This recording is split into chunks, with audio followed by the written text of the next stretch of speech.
주님께서 주시는 훈계와 책망을 바르게 받으며 하나님의 자녀답게 살기 위하여 이 새벽에도 주님 앞에 나왔나이다.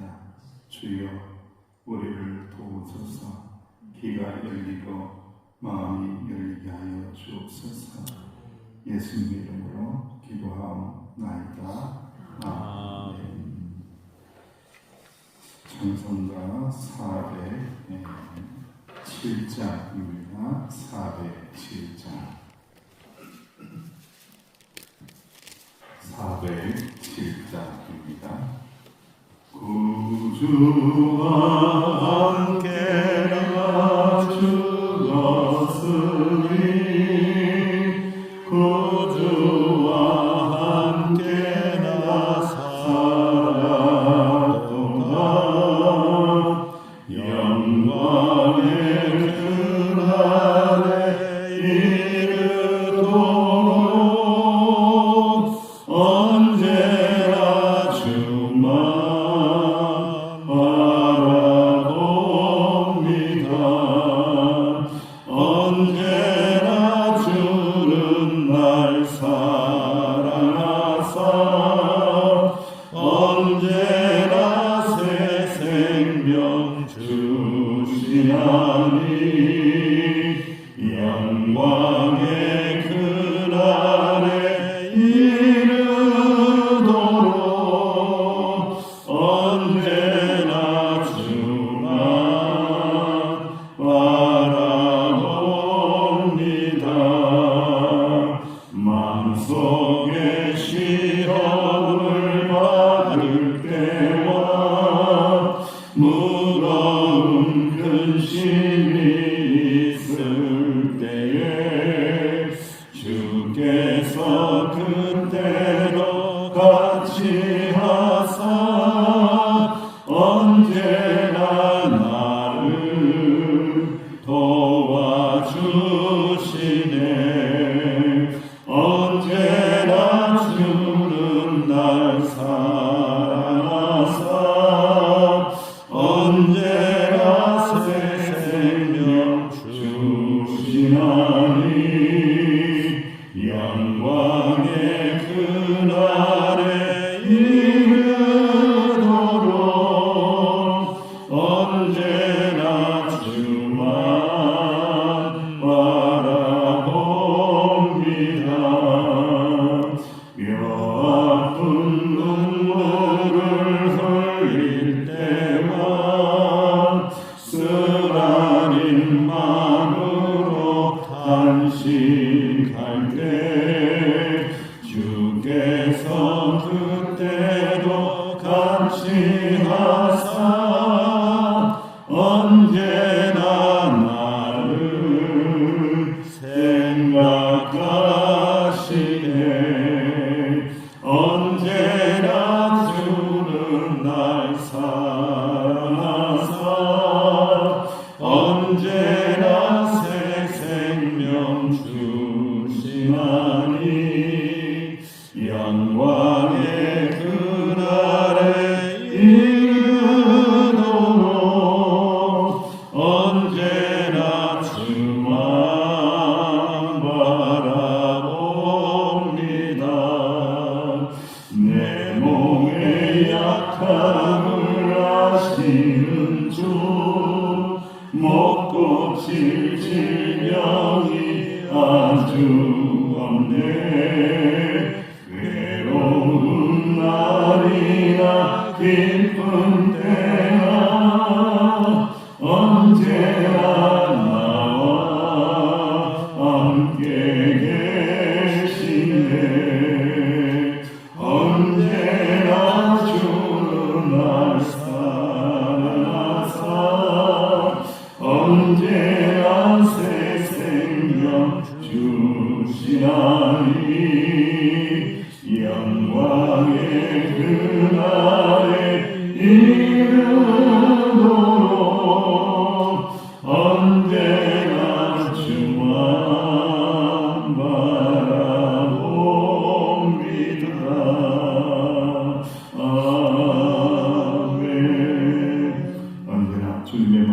안에 순종합니다.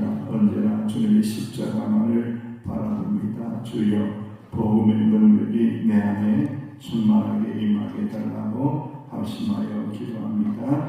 아버지 하나님 감사합니다. 내 마음속에 있는 더러운 욕망들을 제거하고 내려놓습니다. 주의 말씀으로 채우기 위하여 주님의 존재 앞에 나옵니다. 아버지 하나님 말씀하옵소서. 순종하겠나이다. 말씀을 따라가겠나이다. 말씀의 교훈과 인교와 책망을 듣겠나이다.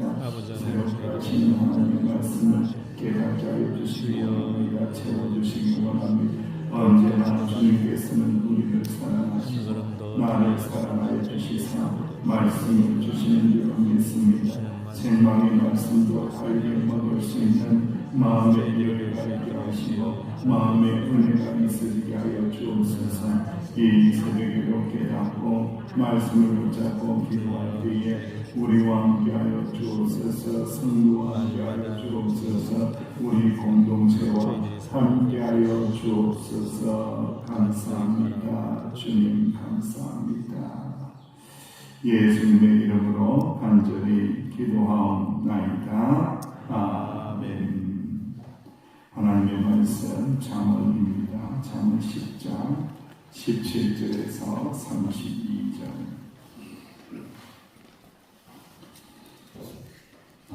잠언 10장 17절에서 32절 말씀을 함께 봉독합니다. 시작. 궁계를 지키는 자는 생명을 얻어하여 징계를 받는 자는 거룩하니라. 미움을 감추는 자는 거짓된 입술을 가진 자요 중상하는 자는 미련한 자이니라. 말이 많으면 흠을 면하기 어려우나 그 입술을 제어하는 자는 지혜가 있느니라. 의인이 거르는 수문과 가끔이와 악인의 마음은 가치가 없으니라. 의인의 입술은 여러 사람을 교육하나 미련한 자는 지식이 없어 죽느니라. 여호와께서 주시는 복은 사람을 구하게 하고 근심을 겸하여 주지 아니하시느니라. 미련한 자는 행하고 낙을 삼는 것 같이 명철하는 자의 지혜로 낙을 삼느니라. 악인에게는 그의 두려워하는 것이 임하거니와 의인은 그 원하는 것이 이루어지니라. 해오리 바람이 지나가면 악인은 없어져도 의인은 영원한 기초 같으니라. 게으른 자는 그 부리는 사람에게 마치 이의 식초 같고 눈의 연기 같으니라. 여호와를 경외하면 장수하느니라. 그러나 악인의 수명은 짧아지니라. 의인의 소망은 즐거움을 이루어도 악인의 소망은 끊어지니라. 여호와의 도가 정직한 자에게는 상성이요 행악하는 자에게는 멸망이니라. 의인의 영령이 이동되지 아니하여도 악인은 땅에 거하지 못하게 되느니라. 의인의 입은 지혜를 내어도 배역한 자는 대입을 당할 것이니라. 의인의 입을 기쁘게 할 것을 알거늘 악인의 입은 배역을 말하느니라. 아멘. 우리의 자녀들을 교육하고 또 저도 이제 하나님의 말씀을 성도들과 나누고 이렇게 할 때마다 요즘은 더 많이 힘들어요. 예전에는 철이 없을 때에는 하나님의 말씀을 다 잘 듣는구나 이런 막연한 생각과 그런 기대감이 있었죠. 그래서 철이 들고 또 세상을 바라보는 눈이 넓어졌을 때에는 또 깨달았어요. 일반적인 사람들은 훈계를 싫어하는구나, 책망을 싫어하는구나, 교훈을 싫어하는구나, 그것을 넘어서서 가르치는 것 자체를 싫어하는구나. 왜냐하면 우리는 어릴 때부터 주입식 교육을 받았거든요. 계속해서 이렇게 해야 된다, 이렇게 해야 된다, 이렇게 살아야 된다.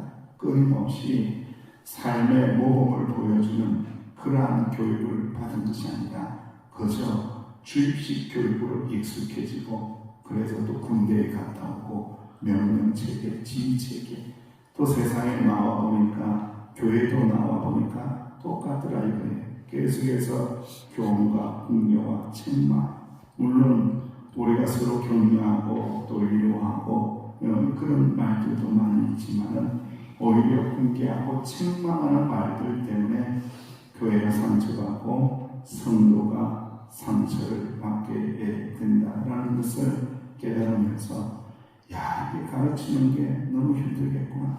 앞으로 교훈하고 훈계하고 책망을 하지 못한다면 설교를 어떻게 해야 될까? 설교를 그냥 달달한 설교, 그냥 사람들이 듣기 좋아하는 설교를 해야 은혜를 받고 좋아하겠구나. 참 그 갈등 속에 사실은 제가 머물러 있습니다. 오늘 하나님의 말씀의 17절의 시작이 이렇게 시작이 돼요. 훈계를 지키는 자는 생명길로 행하여도, 이렇게 기록을 하고 있습니다. 그러니까 훈계를 잘 듣는 사람은 생명의 길로 간다. 그리고 훈계를 잘 듣지 않는 사람은 어디로 간다고요? 그렇죠. 그릇된 길로, 패망의 길로, 지옥 길로 갈 수밖에 없다라는 것을 말씀을 통하여 알게 하십니다. 우리 끊임없이 이 영적인 전쟁이죠. 하나님의 말씀을 듣게 해주세요. 하나님의 말씀, 교훈과 훈계와 책망과 바르게 함과 의로 교육하기에 유익한 말씀, 구원의 말씀을 듣게 해주세요 라는 그러한 기도의 제목이 끊임없이 이루어질 수밖에 없다는 거죠. 하나님의 말씀은 살아있고 활력이 있어 우리의 혼과 영과 관절과 골수를 찔러 쪼개는 하나님의 말씀입니다. 할렐루야. 어저께 이제 조혜련 씨 개그맨 감정을 이렇게 살짝 들었는데, 우리 후배 교회, 육지인 교회는 한번 청해서 이렇게 들었다고 해요. 많은 사람이 좋아했는데 개런티가 너무 비싸요.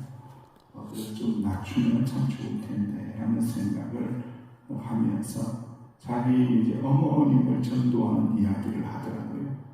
어머님이 이제 독실한 아침 저녁으로 그야말로 독실한 미신과 그리고 독실한 불교하고 미신하고 짬뽕이 돼가지고 아침마다 새벽마다 일어나서 이렇게 빌고, 그리고 저녁에 잠잘 때 이렇게 빌고, 이렇게 살던 어머니를 전도하는 그 과정들을 이렇게 간증하고 나누는 것을 들었어요.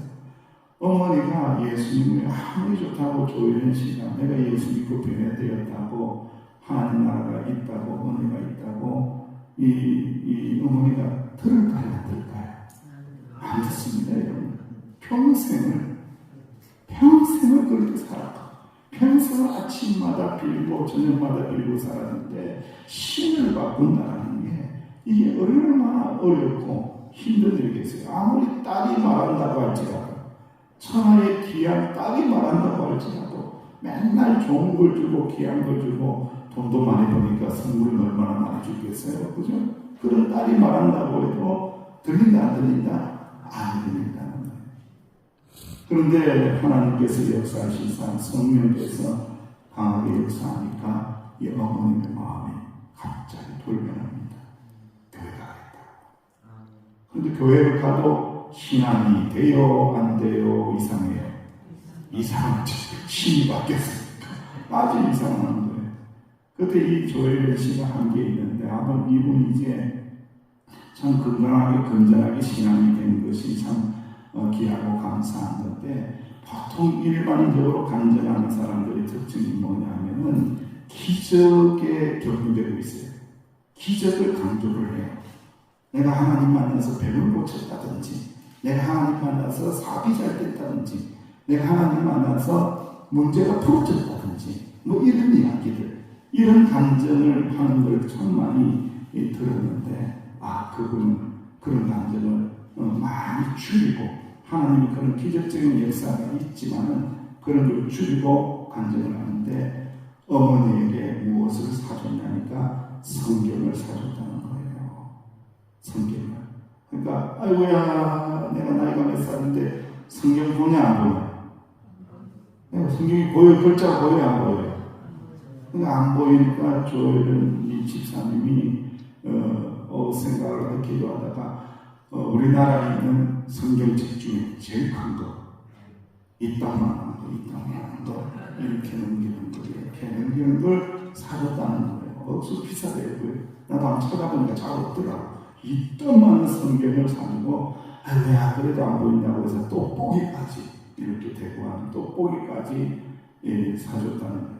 그러니까 이분이 열심히 있는 사람이라서 처음부터 미신을 섬기더라도 아침 저녁으로 빌면서 1시간씩 2시간씩 이 기도하던 사람이 돼가지고 성경을 갖다 줬더니 성경에 시비를 붙이고 성경에서 은혜를 찾기 시작하는데 성경은 계속 읽는 거예요. 끊임없이 읽는 거예요. 이게 뭐 1도, 2도, 3도, 4도, 5도, 6도, 10도, 50도. 아이고야. 저 여러분, 그게, 여러분 성경 읽어보신 분 아시잖아요. 이게 쉬운 게 아닙니다, 여러분. 그런데 그러면서 어머니 입술에서 뭐가 나오냐? 예수님 이야기가 나오는 거예요. 성경의 이야기가 나오는 거예요. 구원의 진리가 나오는 거예요. 그러니까 너무 놀라는 거죠. 그래서 하나님의 말씀을 들이대고 하나님 말씀 읽어야 돼. 하나님 말씀에 구원의 진리가 있어. 그 말씀을 그 사랑하는 딸의 마음을 사랑으로 받아들였을 때에 그 여종이 그 어머니가 무엇을 받게 되었더라? 구원을 받게 되었더라. 할렐루야. 하나님의 말씀을 통하여 무엇을 얻겠다고 하나님의 은혜를 받았다는 거예요. 저는 그 이야기를 들으면서 우리가 예수님을 믿고 건강하게 신앙생활하는 원리를 깨달았어요. 그것은 오직 하나님의 말씀밖에 없습니다. 목사가 하는 일은 그거예요. 말씀으로 자꾸 끌고 가야 됩니다. 말씀을 먹이는 그곳으로 말씀의 강가로 자꾸 끌고 가서 먹어라. 하나님 말씀 먹어야 돼. 일용할 양식 먹어야 돼. 생명의 양식 먹어야 돼. 억지로라도 끌고 가야 되는 운명을 가진 사람이 이 목회자더라고요. 이게 포기하고 싶은 마음이 자꾸 그냥 적당하게 믿었다가 그냥 천국하면 되지. 그냥 적절하게 믿었다가 천국하면 되지. 이런 마음이 막 굴뚝같이 막 올라와요. 막 올라와요. 그런데 나는 목사이기 때문에 이 사명을 포기할 수 없다는 거예요. 하나님의 말씀을 들어야 된다. 교훈을 들어야 된다. 책망을 들어야 된다. 말씀을 들어야 된다. 훈계를 들어야 된다. 그래야만이 생명의 길이 열린다. 할렐루야. 그래서 오늘 말씀도 계속해서 17절에서 21절까지는 우리에게 말씀을 생명길로 걸어가고 있는 사람은 어떤 입술을 가지느냐. 말에 대한 이야기를 또 끊임없이 하는 거짓된 입술을 가지지 말라. 헐뜯는 말 하지 말라. 중상모략하지 말라. 위선적인 말 하지 말라. 앞에서는 그럴듯하게 하고 뒤에 가서는 욕하는 그런 이야기 하지 말라. 요즘 이야기하면 뒷담화하지 말라. 그런 이야기들이 쭉 계속해서 나오는 거예요. 말을 고쳐나가야 된다. 말에 실수가 있으면 안 된다. 말에 실수가 없는 자로 온전한 자이다. 말을 은혜롭게 해야 된다. 말의 기본적인 정신은 예수 믿는 사람들의 말하는 것의 기본적인 정신은 생명을 살리는 말을 해야 된다. 위로하는 말을 해야 된다. 아름다운 말을 해야 된다. 은혜로운 말을 해야 된다. 하나님께 영광을 돌리는 말을 해야 된다. 할렐루야. 이 입술을 고치라는 말을 또 하는 거예요. 또 하고 말을 고쳐라. 또 하라. 사실은 말하는 폼새를 고칠 사람은 저기다 저. 제가 제일 먼저 고쳐야 되고, 사실 우리 서귀포 명성교회 성도들은 말하는 자세나 태도가 너무 아름답고 이뻐요. 제가 많이 은혜를 받아요. 몇 분에게서 이렇게 이야기해 보면은, 말을 어떻게 이렇게 이쁘게 하지? 어떻게 교육을 받은 거지? 할 정도로 말이 너무 이쁜 거예요. 우리는 말을 이쁘게 해야 돼요. 생명을 살리는 말, 은혜의 말. 그 은혜의 말을 할 수 있어야 된다는 아주 유명한 이야기가 있잖아요. 파트리크 쥐스틴트라는 소설이 있는데 기피애의 강요라는 그러한 단편이 있어요. 이 깊이라는 다음 두 글자 때문에 스스로의 삶을 불행하게 만든 한 여류 화가의 모습을 기록한 그런 단편입니다. 화가는 열심히 그림을 그려서 전시회를 한 거예요. 전시회를 하기 위해서 얼마나 낮밤으로 그림을 그렸겠어요. 그런데 전시회를 당했어요. 그런데 평론가가 이렇게 평론을 합니다. 당신 작품은 재능도 보이고 마음에도 와닿는데 아직 깊이가 부족합니다. 야, 이 평론가가 하는 말을 보세요. 좋은 말을 다 했잖아요. 재능도 있어요. 그리고 이 그림이 이 마음에 와닿아요. 참 좋은 그림을 그렸어요. 그런데 딱 한마디 뭘 했어요? 깊이가 부족하다. 이 한마디에 이 화가가 꽂힌 거예요. 나에게는 뭐가 부족하다? 깊이가 부족하다. 그 깊이가 부족하다는 그 말을 듣고는요, 이 인생이 너무 충격을 받습니다. 자기는 깊이를 다해서 정성을 다해서 그림을 그렸는데 내 그림에 깊이가 없다니 이게 무슨 일이지, 무슨 말이지. 더 이상 그림을 그리지 못하는 거예요. 그림을 그릴 수가 없는 거예요. 그림을 포기하는 거예요. 그 깊이를 극복하지 못하고 날마다 자신의 몸을 술과 약물로 혹사를 시킵니다. 그 아름다웠던 모습은 엉망이 되어가 버립니다. 살아갈 의욕을 잃어버립니다. 그녀는 결국 깊이 없는 자신의 그림들을 모두 전부 찢어버립니다. 그리고 139m의 높이에서 오래 팽개쳐 놓았던 그 몸을 던져서 자살해요. 그 이야기예요. 이게. 그래서 이 책의 이 단편 소설의 제목이 뭐라고요? 깊이의 강요예요. 깊이가 없다. 라는 이 말 때문에 인생이 완전히 잡혔다는 거예요. 여러분, 이 말을 극복해낸다라는 것이 얼마나 힘들다는 것을 우리가 내 말씀합니다. 오늘 우리 하나님의 말씀 가운데 저도 그렇고 너무 극복하기 어려워요. 사실 이 말이. 말 조심해야 된다. 말 조심해야 돼. 은혜로운 말을 해야 돼. 생명을 살리는 말을 해야 돼. 다툼의 말을 하면 안 돼. 분노의 말을 하면 안 돼. 미움의 말을 하면 안 돼. 끊임없이 혀를 깨물면서 입술을 깨물면서 그렇게 결단하는데 잘 되더라 안 되더라? 잘 안 되더라는 거예요, 여러분들.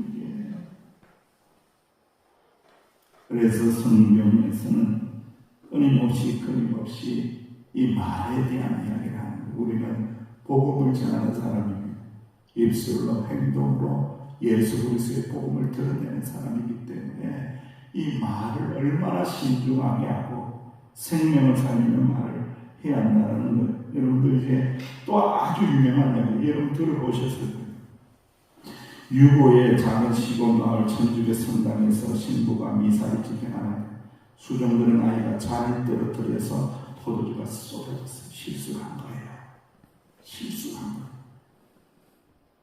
인생 실수가 있는 거예요. 실수가 있다는 거예요. 떨어뜨렸어요. 그랬더니 신부는 그 자리에서 그 아이의 뺨을 때립니다. 뺨을 때리면서 다시는 제자리에 나타나지 마. 어디 거룩한 자리에서 뺨을 때리는 꾸짖었다는 거예요.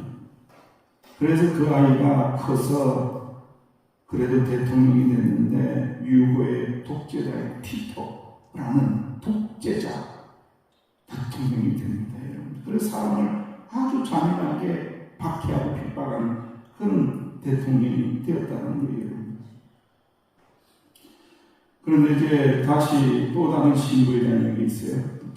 다시 미사를 집행하는데 또 다시 순종하는 이 수종들은 아이가 그 이야기를 들으니까 얼마나 떨리겠어. 들들들들 떨면서 또 잔을 떨어뜨려서 포도주가 엎드려졌어. 그랬더니 신부가 이 아이의 머리를 쓰다듬으면서 너는 커서 좋은 신부가 될 거야. 너는 커서 좋은 사람이 될 거야 라고 오히려 쓰다듬어 줬다는 거예요. 그 실수를 보고. 그랬더니 그 아이가 자라나서 그 유명한 책을 쓴 풀튼 쉰이라는 분인데, 이분 여러분 들어보셔서 그래요. 예수님이라면 어떻게 사실까? 예수님이라면 어떻게 하실까라는 책을 기록한 아주 위대한 작가가 되는 그러한 역사를 그린 거죠. 이 한마디 말이 인생이 바뀌는 거예요. 저도 어떻게 보면 한마디 말에 의해서 인생이 이렇게 사는지도 모르겠어요. 저는 어렸을 때부터 교회를 너무 열심히 다녔어요. 내가 생각해보니까 너무 열심히 다닌 거예요. 좀 덜 열심히 다녔어야 되는데 너무 열심히 다닌 거예요. 어렸을 때. 갓난아기 때부터 그 교회에 살았습니다. 그냥 교회를 떠나지는 못하는 거예요. 좀 놀기도 하고 막 뛰놀기도 하고 뭐 이런 걸 좀 해야 되는데 주일도 한 번씩 막 빼먹고 깨먹고 이렇게 살아야 되는데 깨먹은 다음에 두드러 맞고 이러다 보니까 너무 재미없게 사는 거예요. 세상 사람보다 그냥 교회에서 사는 거예요. 교회에서. 어렸을 때에 이렇게 그렇게 할 때에 부흥회가 있을 때에 제가 기억도 안 나는데 우리 어머니들은 옛날 아이들은 참 그런 게 많이 있었어요. 우리 이제 이어미도 가끔 이렇게 여기까지 오는데 여기까지 못 올라오잖아요. 그죠? 저는 여기까지 올라오는 거예요. 저까지 올라와가지고 저 예전에는 저 의자가 저 뒤쪽에 있단 말이죠. 저 옆에 없잖아요. 그 뒤에 가서 앉아있는 거야. 부흥회를 하는데. 야, 여러분, 어머니가 얼마나 식은땀이 나겠어요. 저도 끌고 내려와야 되는데, 어찌할까. 그때 부흥사님이 뭐라고 했을까요? 야, 너 거기 앉아있으면 목사 된다. 목사 된다. 그래서 제가 목사 된 거 아니에요. 그때 거기 안 올라갔어야 되는데. 이 새벽에 한 가지만 공부하자 생각하고 해봤고 사셨으면 좋겠어요. 말을 신중하게 하자. 말을 생명을 살리는 말을 해야 된다. 그 말의 지혜를 달라고 하나님 앞에 간구하며 나갈 때 특별히 우리의 자녀들이 그 말의 통제력을 통해서 은혜의 사람으로 바꾸어낼 수 있는 말의 지혜를 가지는 하나님의 백성들 되시기를 주님의 이름으로 축원합니다. 아버지 하나님, 이 새벽에도 말씀하여 주시고 말의 지혜에 대하여 곰곰이 생각하게 하시니 참으로 감사를 드립니다. 주여 성령의 불로 우리 입술을, 나의 입술을 찢어 주시사 오직 생명을 살리는 입술이 되게 하여 주옵소서. 기도할 때에 은혜 주실 줄로 믿사옵고 예수님의 이름으로 기도하옵나이다. 아멘. 말씀을 붙잡고 기도하며 나갑니다.